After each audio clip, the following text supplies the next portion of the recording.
Olá, meu nome é Gustavo Pimentel, eu sou CEO da NINT, Natural Intelligence, a maior prática de consultoria e pesquisa ESG do Brasil e da América Latina.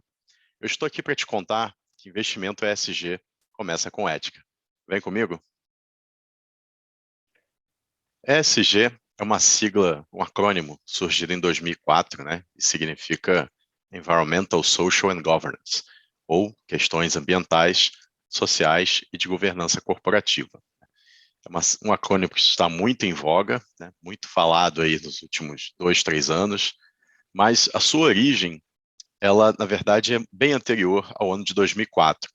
As origens do ESG vêm, na verdade, do termo investimento ético, ou Ethical Investing, que por um tempo também foi conhecido como SRI, de Social Responsible Investing, ou investimento socialmente responsável. Como que surgiu esse termo? Na verdade, é um termo que surge a partir de uma prática. Então, no mercado de investimentos, nós temos os investidores, e esses investidores tipicamente alocam o seu capital com gestores de recursos, ou gestores de investimento, também conhecidos em inglês como asset managers. Acontece que alguns desses investidores, sejam eles pessoas físicas ou investidores institucionais, em alguns momentos traziam demandas para os seus gestores de recursos com relação à ética. Notadamente, temos aí o caso dos Quakers, que era uma religião aí que existente em algumas regiões dos Estados Unidos nos anos 30, e os Quakers inicialmente já definiam que ao fazer investimentos das suas poupanças, eles não gostariam que esses investimentos fossem alocados em empresas ou setores que não tivessem alinhamento com os seus valores. Aquilo notadamente incluía fumo ou tabaco, bebidas alcoólicas, a prática de jogos de azar, cassinos e coisas do tipo. Vamos lembrar que nos Estados Unidos, com a Bolsa de Valores sempre muito desenvolvida, desde o século XIX, várias empresas desses setores já existiam na Bolsa. Então era comum que investidores tivessem essas opções e também pudessem tomar essa decisão. Então, isso começou lá com os Quakers em 1930. Há indícios que essa prática acontecia antes, décadas antes, ou anos, centenas de anos antes, mas num contexto de mercado de capitais mais profissional, talvez tenha sido uma das primeiras ocorrências. Depois de algumas décadas, o movimento aí de investimento ético, que hoje a gente chama de ESG, também começa a acontecer de uma maneira um pouco mais expressiva, e ganhando mais notoriedade. E explicitamente a partir de dois acontecimentos históricos. O primeiro deles foi o Apartheid, na África do Sul, o regime que segregava a população negra, e subjugava os negros com relação à elite dominante branca. E a partir dos anos 60, início dos anos 70, houve diversos movimentos pelo mundo de boicotes à África do Sul como país por conta do regime do apartheid. Isso no setor de investimentos, especificamente americano, se manifestou também nas opções de alguns investidores. Então, investidores começaram a solicitar aos seus gestores que não investissem em empresas, mesmo empresas americanas, que tivessem negócios com a África do Sul. Então, se fosse uma empresa americana que tivesse, por exemplo, uma filial ou uma subsidiária na África do Sul, na visão daquele investidor, aquela empresa não deveria fazer isso, porque aquilo apoiava esse regime do apartheid e, portanto, era uma empresa que não estaria dentro do seu universo possível de investimentos. Os anos vão passando, os Estados Unidos começam a se meter em guerras, e nós tivemos também a Guerra do Vietnã, que foi uma guerra bastante longa para os americanos, e também foi uma guerra que dividiu bastante a sociedade local. Então, esse movimento do investimento ético também começou a atuar em cima da Guerra do Vietnã. Então, vários investidores começaram a dizer que não gostariam de investir em empresas que tivessem conexão com a guerra. E aí, tipicamente, empresas do setor de defesa, armamentos, logística militar, inteligência. Então, esses setores começaram a ser boicotados aí por esses investidores. Na medida que a gente tem a evolução dos anos, mais investidores começam a adotar essa prática, principalmente aí a partir dos anos 80 e 90, e aí surge o conceito dentro do investimento ético ou socialmente responsável, que é o conceito de filtro negativo, né, ou negative screening, que está na origem da questão do investimento ético, ou seja, eu não vou investir naquilo que eu acredito que seja errado para o mundo, e que piore o planeta e piore a sociedade.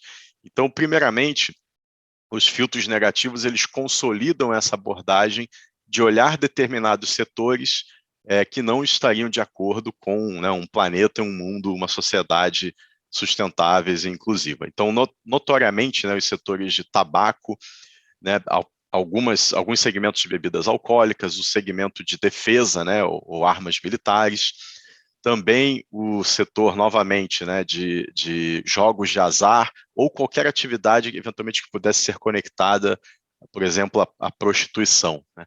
Então, esses eram setores que começaram a ser cada vez mais eliminados no universo possível de investimento dos investidores que tinham essa abordagem de investimento ético. Na medida também que os anos vão passando, essa abordagem vai se sofisticando. Então, não só o filtro negativo, né, ele é aplicado para setores, mas ele também começa a ser aplicado especificamente com relação a empresas, independente do setor, né? Então, a ideia aqui, a gente já está no contexto de ter aí o sistema ONU, né, a Declaração Universal dos Direitos Humanos, acordos ambientais. Então, alguns investidores começaram a olhar empresas que eventualmente não estavam nesses setores iniciais, poderiam ser empresas de petróleo e gás, mineração, empresas de alimentos, mas se eles identificavam alguma prática dessa empresa que não coadunasse, né, com seus valores, também era solicitado que a empresa fosse excluída. Então, uma empresa, por exemplo, que tivesse algum problema de direitos humanos, né, em algum país, alguma subsidiária, alguma empresa que tivesse algum evento de poluição muito severo, né, alguma empresa com uma questão de segurança ou saúde, né, que causasse algum tipo de dano muito expressivo aos trabalhadores ou às comunidades do entorno. Então, a gente entra aí na era dos filtros negativos com base normativa, né? Então, existia aí um código de boas práticas, ou até onde as empresas não deveriam causar danos à sociedade, e por isso elas poderiam ser excluídas, né, de carteiras de investimentos. Mas não é só no segmento de investimentos, né, do mercado financeiro que a questão da ética começa a ter importância, né? Então, nós vemos também que, a partir dos anos 80, o segmento bancário, né, os bancos dentro do mercado financeiro também começam a ser questionados com relação à sua ética. E esse questionamento não é sobre como o banco atua internamente, né? Ou seja, como que o banco trata seus funcionários, seus fornecedores, ou eventualmente qual que é o impacto ambiental do banco, né? Consumo de papel, plástico e coisas do tipo, mas sim o que o banco está financiando, né? Quais são as empresas e projetos de desenvolvimento que aquele banco empresta, financia, aloca o seu capital. Esse movimento ocorre primeiro com os bancos multilaterais ou bancos de desenvolvimento, né?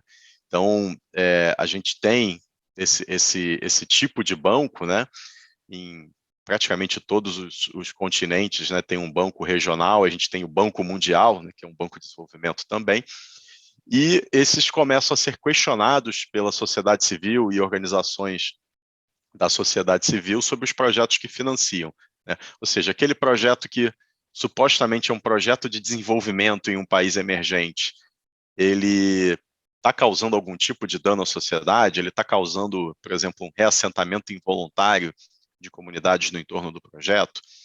Esse é um projeto que, eventualmente, que pese poder gerar empregos e impostos, né, ele está efetivamente empregando, né, mão de obra local, ele está contratando fornecedores locais. Esse projeto ele está sendo executado aí considerando todas as questões ambientais, né, impactos na biodiversidade, desmatamento, fauna e flora. Então, os bancos de desenvolvimento começaram a ser questionados com relação aos seus projetos, principalmente porque eles tinham esse mandato de desenvolvimento. Então, começou-se a questionar o que era o desenvolvimento, né? Desenvolvimento para quem e em que medida. Mas, a partir dos anos 90, né, a gente começa a ver também o questionamento dos bancos comerciais ou dos bancos privados, né? Então, na medida que bancos privados começam a atuar de forma cada vez mais relevante no financiamento de grandes projetos de desenvolvimento, grandes projetos de infraestrutura, eles começam a ser também questionados. É bastante emblemático, né, no fim dos anos 90, uma campanha, né, de uma organização da sociedade civil que colocou um anúncio na televisão e dizia o seguinte, né, são meia-noite, você sabe onde o seu dinheiro foi dormir? Será que o seu dinheiro está sendo usado para o dinheiro que você deposita no banco e o banco, obviamente, usa aquilo para financiar seus clientes, né? Seu dinheiro está sendo usado para financiar pequenas empresas ou ele está sendo usado para um projeto que eventualmente desmata a Amazônia ou outras florestas tropicais, né? Isso foi colocado aí na TV, né, em horário nobre, foi um questionamento bastante emblemático, né, desse movimento aí de pressão sobre os bancos. E os bancos começam a responder, né, a esse tipo de pressão. Então, os multilaterais começaram a criar o que nós chamamos de salvaguardas sociais e ambientais, ou seja, quais são os critérios sociais, ambientais e éticos que eles deveriam levar em conta ao financiar projetos, né, em países em desenvolvimento, e os bancos comerciais começaram a copiar alguns desses critérios para que também eles pudessem ser aplicados e até proteger o banco dessas críticas da sociedade, né? Ou seja, os bancos comerciais também viam essa questão dos empréstimos éticos como uma questão de reputação, né? A gente tem também um pouco nessa época um surgimento do que a gente chama de bancos éticos, né? Então, bancos éticos são bancos que se propõem a, com o dinheiro dos depositantes, né, dos clientes, a só emprestarem ou financiarem atividades que tenham contribuições positivas para a sociedade, né? Então, é como se o banco ético nascesse já com uma lista de exclusão, um filtro negativo de diversos setores, né, um filtro negativo de diversas questões normativas, né, ou seja, clientes e empresas que eles não financiariam, mas também um tipo de estratégia, um filtro positivo, né? Que setores ou atividades econômicas eles gostariam de privilegiar para fazer empréstimos e financiamentos. Então, os bancos éticos começam a surgir, principalmente na Europa, né? Mas começam a se espalhar aí por Estados Unidos e Ásia também. A gente tem poucos desses movimentos na América Latina e África, mas é um movimento super interessante, né? Não escalaram muito, não ficaram muito grandes os bancos éticos, mas com certeza foram interessantes provas de conceito, né? Ou seja, é possível criar uma instituição financeira né, que dê lucro, dê retorno e só atue dentro do que é considerado ético, né? E que beneficia o planeta e a sociedade. É nesse contexto que a gente tem o surgimento do conceito de integração ESG, né?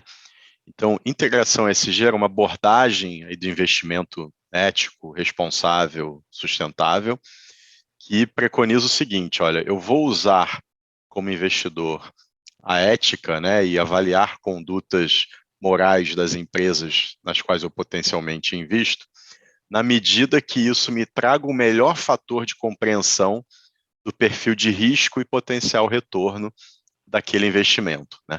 Então, a lógica aqui era a seguinte: se uma empresa eventualmente tem uma conduta, né, imoral, ou ela está num setor que não é considerado ético, né, ou que seja positivo para a sociedade, eventualmente a sociedade vai punir essa empresa, né? A sociedade, os clientes e consumidores, ela eventualmente vai perder mercado, ela vai receber multas e penalidades do poder público, ela pode ter mais dificuldade de acessar capital, ou seja, ela vai ter ela vai ser punida do ponto de vista econômico. Se essa empresa é punida, eu, como investidor dela, posso perder dinheiro. Então, eu não quero perder dinheiro, então eu vou usar esse fator da ética para integrar no meu processo de investimento e, com isso, poder ter uma melhor compreensão dessa relação risco-retorno. A partir de dos anos 90, início dos anos 2000, essa abordagem começa a ganhar atração, e ela é uma abordagem em que pese tem aí um uso um pouco questionável, né, da ética, ela é uma abordagem importante porque tira os investimentos ESG de um campo de nicho, né, e traz a abordagem ESG potencialmente para um campo de aplicação, né, e de adoção pelos investidores que é muito mais ampla, ou seja, muito mais investidores estariam dispostos a aplicar essa abordagem do que a abordagem mais delimitada do investimento ético.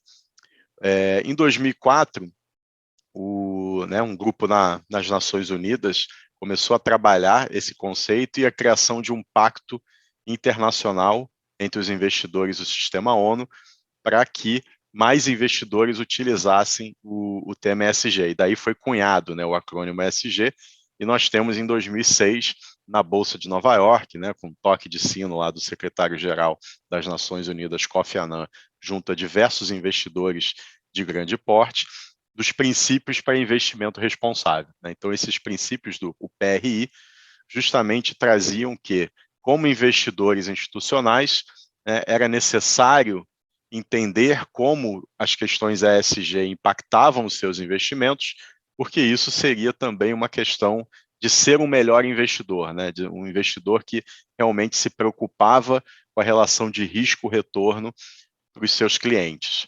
Então, aí o ESG, né, começa a virar o acrônimo, né, que domina o mercado de investimentos no lugar do termo investimento ético e do termo investimento SRI, né, de investimento socialmente responsável.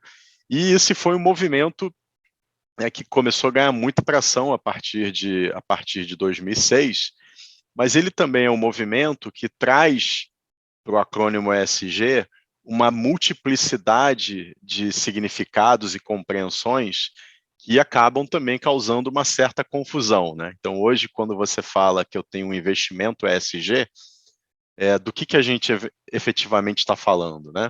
A gente está dizendo que é um investimento que só aplica em setores que são positivos para a sociedade, a gente está falando do investimento que tira, né, faz um filtro negativo de setores e empresas que são muito ruins, né? A gente eventualmente está falando de investimento que não exclui ninguém, mas vai considerar apenas os ativos e as empresas que, do ponto de vista comparativo dentro dos seus setores, são os melhores, né? Ou eventualmente os menos piores. Então, o ESG ele começa a ganhar muito significado, o que é bom para o crescimento do conceito de investimentos ESG, é bom para a sua adoção, mas, por outro lado, não é tão bom assim para comparabilidade e cria essa dificuldade de comunicação e de entendimento sobre o que a gente está falando, sobre qual é a nossa prática de investimento efetivamente. Ali pelo fim da primeira década dos anos 2000, a gente tem a emergência de um conceito, né, que ficou conhecido e até hoje é chamado de investimento de impacto, ou impact investing, né? O ponto aqui seria que investidores deveriam identificar problemas sociais e ambientais no mundo e investir em empresas, em produtos e serviços que buscassem solucionar esses problemas, né? E fazer esse investimento de maneira intencional, né? Ou seja, a busca por quem soluciona esse problema, ela, né, vinha na frente de eventualmente ganhar dinheiro, e fazer isso com medição desse impacto positivo que é gerado, né? Não quer dizer que o investimento de impacto não busque dar retorno, mas a lógica de busca das oportunidades vinha da identificação dos problemas e da busca dessas soluções, né? Então, foi muito importante que o investimento de impacto tenha sido, né, cunhado dessa forma, porque ele materializa uma abordagem que já existia dentro do espectro do investimento ESG ou do investimento ético, que era a questão de fazer investimentos temáticos ou setoriais, né? Ou seja, alguns investidores já buscavam alocar parte do seu portfólio, parte da sua carteira, em setores ou atividades econômicas que tivessem uma externalidade social ou ambiental mais positiva, né? E aí, com essa alcunha aí dos investimentos de impacto, isso fica mais cristalizado e mais normatizado, né? Ou seja, o investimento de impacto, de novo, diz que isso tem que ser feito de maneira intencional e com medição de impacto. Eu diria que hoje, o segmento dos investimentos de impacto é o que mais entrega benefício ético, né? Ou seja, o que a gente mais tem de raiz aí dentro dos investimentos ESG.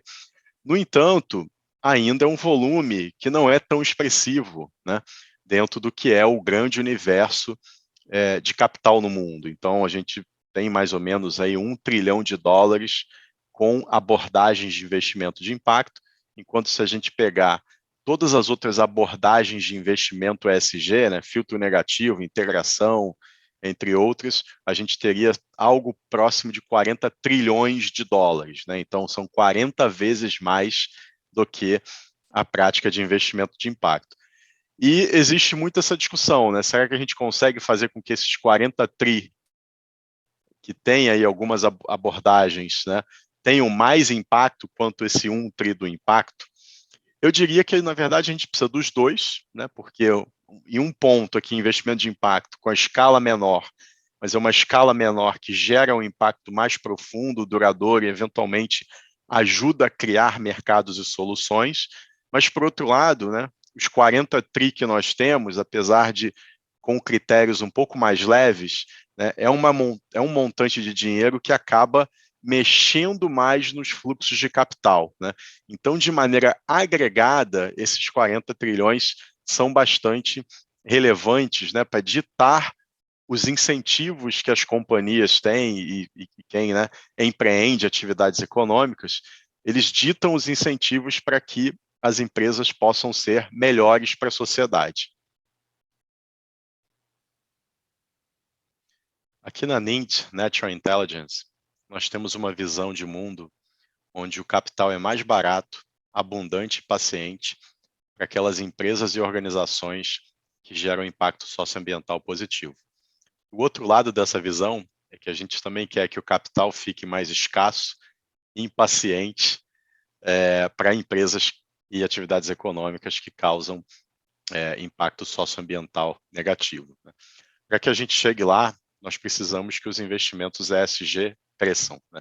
E todos os tipos de investimento ESG, mas principalmente aqueles com impacto e com ética. Então, pense você, o que você está fazendo com seus investimentos para que eles possam promover essa agenda? São meia-noite. Onde é que o seu dinheiro está indo dormir? Eu sou Gustavo Pimentel, fundador e CEO da NINT Natural Intelligence, e estava aqui para conversar e te mostrar que investimento ESG começa com ética.